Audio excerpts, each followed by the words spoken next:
Salut à toi et bienvenue dans cette nouvelle vidéo dans laquelle on va voir ensemble comment se préparer pour se lancer dans son premier investissement locatif.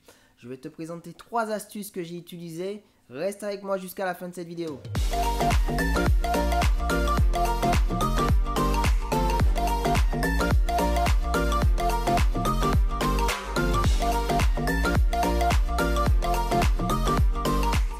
Dans cette vidéo, je suis Gaël Sanctussi, investisseur immobilier, et mon but, le défi que je me suis lancé, c'est d'aider le maximum de personnes à investir dans l'immobilier et à augmenter leurs revenus. Alors, le premier point que j'aimerais développer avec toi, c'est la gestion des finances. Si tu veux te lancer, tu es prêt, tu es motivé, mais la première chose à faire, c'est de commencer par mettre tes finances au clair.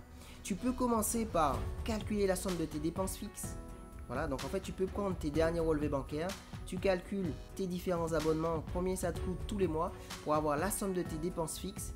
Ensuite, ce que tu peux faire, c'est supprimer les abonnements et les dépenses inutiles. Il faut savoir que tout simplement, un abonnement de 30 € par mois qui ne te sert pas, c'est 360 € que tu vas perdre à l'année.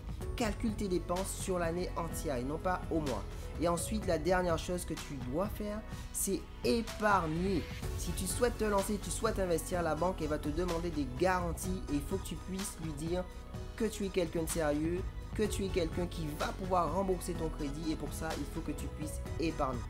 Ce que tu vas pouvoir faire au niveau de la gestion de l'épargne, ce que je te conseille de faire, c'est tout simplement de mettre en place un virement automatique en début de mois. Pourquoi en début de mois?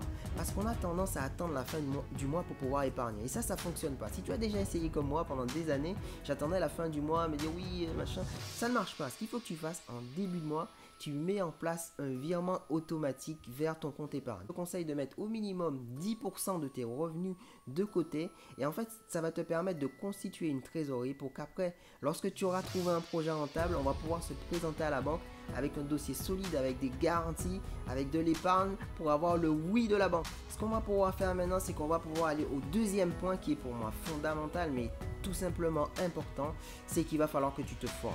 L'immobilier, comme tu le sais, c'est un secteur où on peut gagner beaucoup d'argent si on fait les choses correctement, mais on peut y perdre beaucoup également. Si tu souhaites cartonner dans l'immobilier, si tu souhaites augmenter tes revenus, il va falloir que tu te formes, c'est fondamental.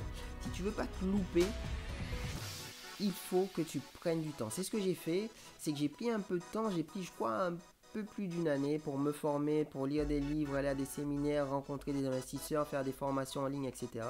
Et en fait avec tout cela, une fois que j'ai eu un maximum d'informations, là j'étais ok, j'avais toutes les billes en main pour pouvoir avancer. Et c'est comme ça qu'en fait on est parti chercher notre premier bien et notre première opération que je t'ai déjà présenté dans la première vidéo, mon premier investissement locatif, ce que j'ai acheté. Il faut que tu puisses savoir dans quoi tu t'engages tout simplement. L'immobilier, comme on a dit, on peut gagner beaucoup d'argent, on peut en perdre beaucoup, mais il faut que tu maîtrises ton sujet. Il faut que tu maîtrises à plusieurs niveaux. Il faut que tu maîtrises au niveau de la banque, au niveau de la recherche du bien, au niveau du financement, au niveau des partenaires avec qui tu vas travailler. Et du coup, ça, c'est quelque chose qu'il faut que tu apprennes en amont. Il va falloir également que tu saches calculer ton budget.